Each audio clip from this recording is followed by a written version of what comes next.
भारत में कई ऐसी जगहें हैं जो अपने दामन में कई रहस्य समेटे हुए हैं। उनमें से ऐसा ही एक स्थान है उत्तर प्रदेश का वृंदावन स्थित निधि वन, जिसके बारे में मान्यता है कि यहाँ आज भी हर रात कृष्ण गोपियों संग रास रचाते हैं। यह वही स्थल है जब नन्हे कान्हा अपने बचपन में वृंदावन गोकुल की गलियों में बांसुरी बजाया करते थे और उसकी मधुर धुन सुनकर आसपास की गोपियां व माता राधा दौड़ी दौड़ी चली आती थी। इसी कारण यह स्थल आज भी कृष्ण भक्तों के बीच अत्यधिक लोकप्रिय है। आज हम आपके साथ निधि वन की सच्ची कहानी को बताने जा रहे हैं, जिसे सुनने के बाद आपको आपके कानों पर विश्वास नहीं होगा। लेकिन आगे बढ़ने से पहले अगर आप भी सच्चे सनातनी हैं तो इस वीडियो को एक लाइक करके कमेंट बॉक्स में जय श्री राम या जय श्री कृष्ण जरूर लिखें। यदि आप कभी वृंदावन गए हैं तो अवश्य ही आप निधि वन भी होकर आए होंगे। यदि अभी तक आपने वृंदावन की यात्रा नहीं की है तो जब भी वहां जाने का सोचें तो निधि वन को अपनी सूची में जोड़ना ना भूलें।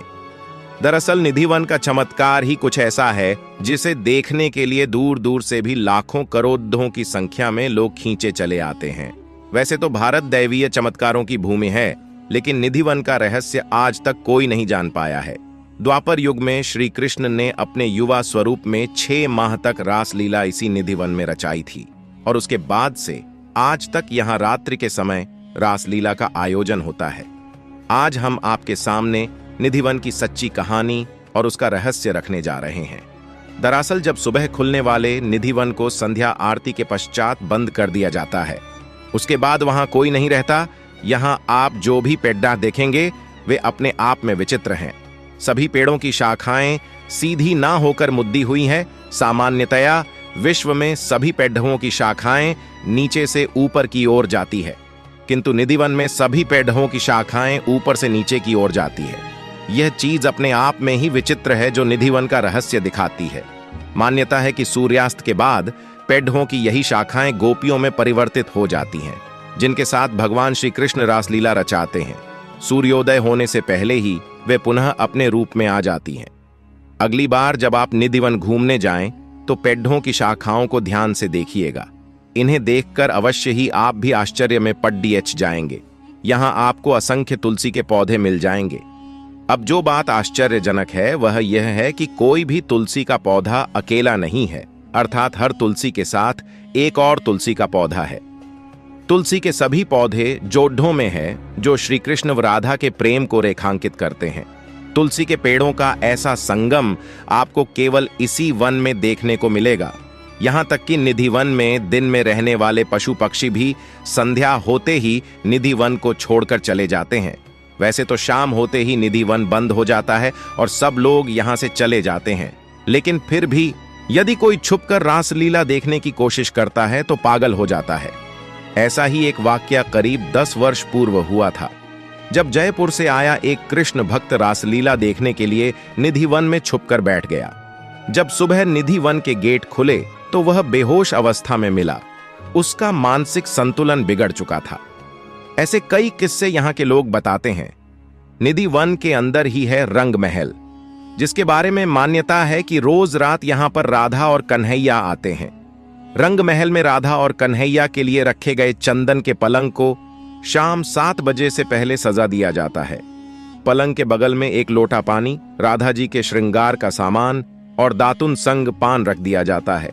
सुबह 5 बजे जब रंग महल का पट खुलता है तो बिस्तर अस्त व्यस्त, लोटा पानी से खाली, दातुन कुचली हुई और पान खाया हुआ मिलता है। रंग महल में भक्त केवल श्रृंगार का सामान ही चढ़ाते हैं और प्रसाद स्वरूप उन्हें भी श्रृंगार का ही सामान मिलता है। साथ ही एक अन्य मान्यता यह भी है कि इस वन में लगे जोड़े की वन तुलसी की कोई भी एक डंडी नहीं ले जा सकता। लोग बताते हैं कि जो लोग भी तुलसी की डंडी को लेकर जाने की कोशिश करता है या ले जाता है, वे किसी न किसी आपदा का शिकार हो गए, इसलिए कोई भी इन्हें नहीं छूता। वन के आसपास बने मकानों में खिड़कियां नहीं हैं। यहाँ के निवासी बताते हैं कि शाम 7 बजे के बाद कोई इस वन की तरफ नहीं देखता। जिन लोगों ने देखने का प्रयास किया या तो अंधे हो गए या फिर उनके ऊपर देवीय आपदा आ गई। इसे देखने के लिए आप सूर्योदय होने से पहले ही निधि वन पहुंच जाएं और प्रतीक्षा कीजिए। 5 से 6 बजे के बीच निधिवन के द्वार खोले जाएंगे और पंडित जी रंगमहल के साथ ताले आपके सामने खोलेंगे और श्री कृष्ण के द्वारा इस्तेमाल किया गया सामान आप सभी को दिखाएंगे। अब इसे आप निधिवन का चमत्कार नहीं कहेंगे तो और क्या ही कहेंगे। यहाँ आपको एक कुंड भी देखने को मिलेगा जिसे ललिता कुंड के नाम से जाना जाता है। मान्यता के अनुसार द्वापर युग में जब भगवान श्री कृष्ण रास लीला रचा रहे थे तब अचानक उनमें से एक गोपी ललिता को प्यास लगी। ललिता राधा जी की प्रिय सहेली थी। तब भगवान श्री कृष्ण ने वहीं एक कुंड का निर्माण कर दिया जिसे आज ललिता कुंड के नाम से जाना जाता है। निधिवन की सच्ची कहानी किसी को भी पूर्ण रूप से पता नहीं है। सभी को निधिवन से जुड़ा इतिहास और इसका पौराणिक महत्व ही जानते हैं।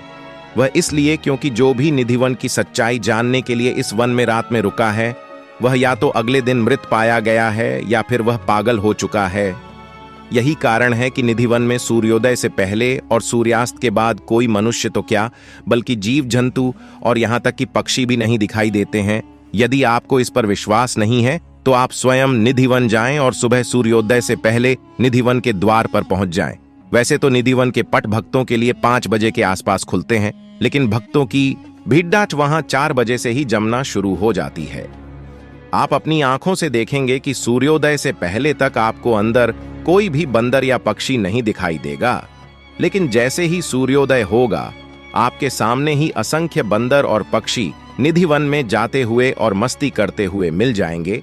तो निधिवन की सच्ची कहानी केवल और केवल ईश्वर के चमत्कार के रूप में ही जानी और समझी जा सकती है। यह भक्तों के लिए केवल दिन में ही खुला रहता है। सूर्योदय से पहले सूर्यास्त के बाद यहाँ किसी को भी जाने की बिल्कुल मनाही है। सूर्यास्त से पहले ही इस वन को खाली करवाकर बंद कर दिया जाता है। सूर्यास्त से पहले मंदिर के पुजारी भी यह जगह छोड़कर चले जाते हैं। आपको दिन में कई पक्षी और बंदर इस वन में दिख जाएंगे, किंतु शाम होने के साथ साथ वे भी इस वन को छोड़ ढकर चले जाते हैं। जैसा कि हमने आपको बताया कि रात्रि होते ही यहाँ स्वयं भगवान श्री कृष्ण अवतार लेते हैं और गोपियों के संग रास लीला रचाते हैं। कहते हैं कि जो कोई भी चोरी चुपके यहाँ रात को रुका, अगले दिन या तो उसकी मृत्यु हो गई या उसका मानसिक संतुलन बिगड़ा हुआ था। कुछ लोग तो अंधे बहरे और गूंगे भी हो गए थे, इसलिए यहाँ रात को किसी के भी रुकने की मनाही है। जब आप निधिवन देखने जाएंगे तब आसपास के घरों को देखकर आपके मन में एक बात और आएगी कि इन घरों की छत या बालकनी से रात में निधिवन का नजारा देखा जा सकता है। लेकिन आश्चर्य की बात यह है कि सूर्यास्त के बाद निधिवन में इतना गहरा अंधेरा हो जाता है और साथ ही वहां के पेड़ों पर एक धुंधली सफेद परत छा जाती है, जिससे निधिवन के अंदर की कोई भी गतिविधि को उन घरों से भी नहीं देखा जा सकता है। मौसम के अनुसार इसके पट सुबह 5 से 6 बजे के बीच खुलते हैं। 6 बजे के पास यहाँ मंगला आरती होती है। सूर्यास्त से कुछ समय पहले यहाँ के पट बंद कर दिए जाते हैं। आपको यहाँ कई महापुरुषों की समाधियां भी देखने को मिलेगी जो भगवान कृष्ण की भक्ति में लीन रहते थे। पेड्डियाच पौधों के बीच इनकी समाधियां बनी हुई हैं। इसी के साथ साथ आप इस वन के आसपास अन्य मंदिरों में अवश्य घूमकर आइएगा।